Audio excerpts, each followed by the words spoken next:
Welcome to your math lesson for Wednesday, March 25th.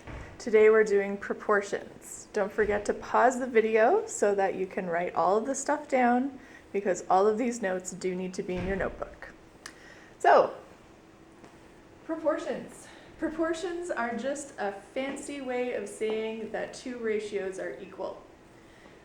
It is the correct math terminology for saying that a ratio is equal or equivalent to another ratio. So very similar to what you did yesterday. A proportion is the math term for when two ratios are equal. Proportions are written three ways. So the same three ways that we've already done all week, you're going to do the same today. So you may be working with proportions written as a ratio.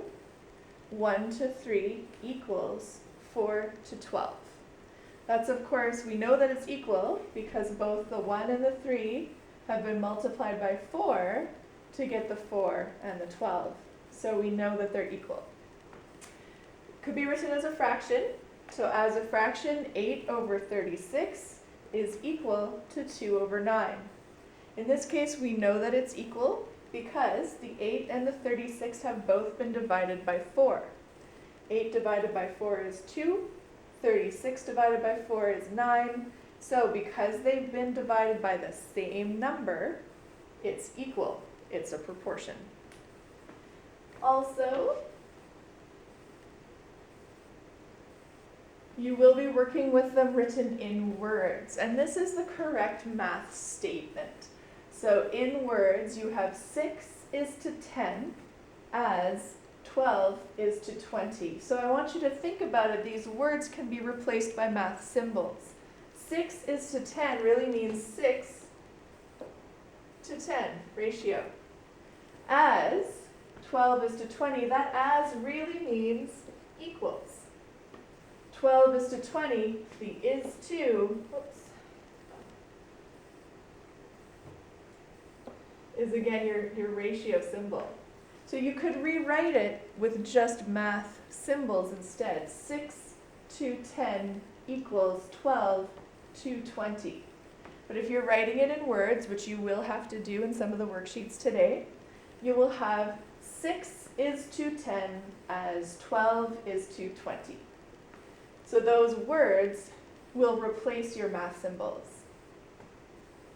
And of course, we know that it's a proportion. We know that it's equal because the 6 and the 10 have both been multiplied by 2. So 6 times 2 is 12. 10 times 2 is 20. We know that that proportion is right because they are equivalent, they are equal, because they have been multiplied by the exact same number. So when you're working with proportions to solve them, you're solving proportions, you must find the number that each part of the ratio has been either multiplied or divided by. So in this case, they were both multiplied by 2. Up in this case here, they were both divided by 4.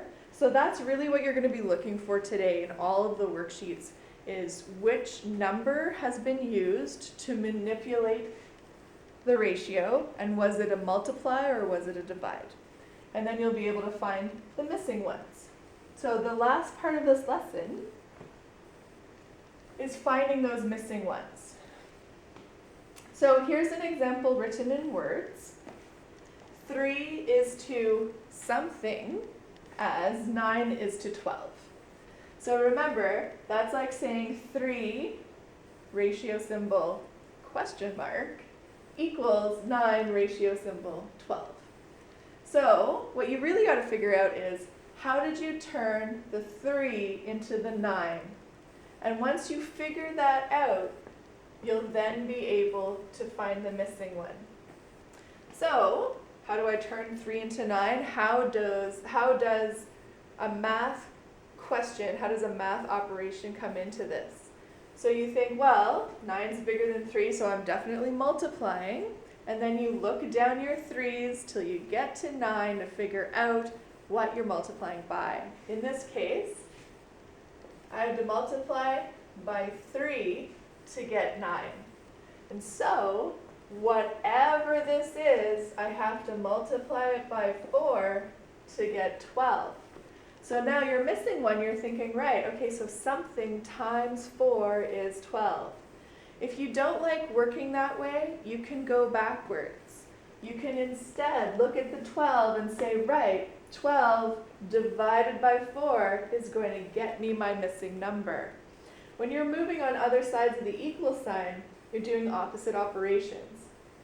For what I mean by that example would be 9 divided by 3. Oh, that's a 3. Sorry, guys.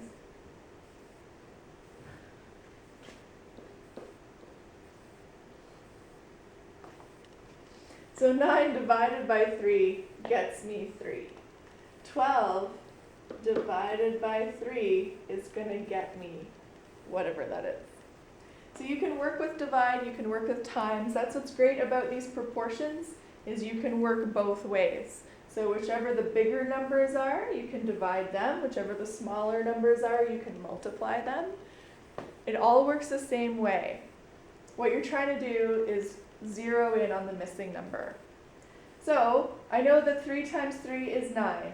I know that 9 divided by 3 is 3. I know that 12 divided by 3 is 4. And I know that 4 times 3 is 12. So I know that my proportion is correct. So this would be working the same way, except it's written as a ratio. So I've got 5 to 1 equals 40 to something.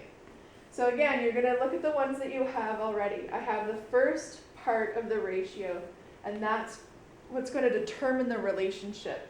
So 5 times something is 40, or if you want to work backwards, 40 divided by something is 5. So you have to figure out what the something is before you can figure out the other something.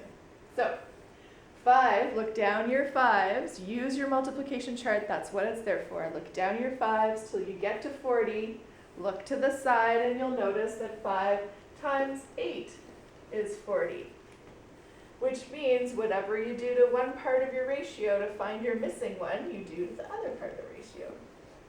So now I've got 1 times 8. If I times this by 8, you have to times that by 8. That will get you your missing number. So 1 times 8 is 8. So now your proportion is correct. 5 to 1 is equal to 40 to 8. And again, you can do it exactly the same way as a fraction. This is going to look a lot similar to what we've done before in the past when we were looking at fractions. Finding out missing equivalent fractions, the same thing. So I need to take my 18 and turn it into 6. Or I need to take my 6 and turn it into 18. Either way will work. These are the ones that I know. I have to solve this before I can find out the missing one. So 18, if you know your division facts off the top of your head, you know automatically that 18 divided by 3 is 6. If you don't know off the top of your head, that's okay. Use your multiplication chart. Look down your 6s till you get to 18. So 6 times 3 is 18, which means I have to times the top by the same thing. 9 times 3 is 27. So now my proportion is equal, it's correct. 27 over 18 equal 9 over 6. If you have any questions, send me a message. I am happy to answer any questions. Make sure that you are, of course, telling me which page you're working on so that I can find the right page and make sure I'm answering the right question for you.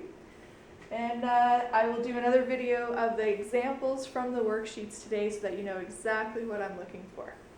All right, thanks very much.